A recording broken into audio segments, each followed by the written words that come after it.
শ্রী শ্রী ঠাকুরের সন্ন্যাসী সন্তান স্বামী তুরীয়ানন্দ বলিলেন, আমাদের ঠাকুর প্রথমে মানুষকে মুক্ত করতেন এবং তারপরে তাকে শিক্ষা দিতেন কীরূপে সংসারে থাকতে হবে।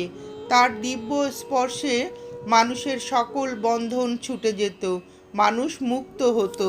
কিন্তু যারা তার উপদেশ পালন করেন তারাও মুক্ত হবেন। তার বাক্যের মুক্তিপ্রদা শক্তি ছিল। প্রথমে মুক্ত হও, নাম রূপ এবং সমগ্র বিশ্বকে বিসর্জন দাও, তারপর সব বস্তু ও ব্যক্তিতে মাকে দর্শন করো, তারপর তার খেলার সাথী হও। আমরা নির্বাণের জন্য ব্যস্ত নই, আমরা প্রভুর সেবা করতে চাই। আমরা বুড়ি ছুঁয়েছি, আর আমাদের চোর হতে হবে না। জীবন যখন যন্ত্রণাদায়ক হয় তখন আমরা জগদম্বার সন্ধান ও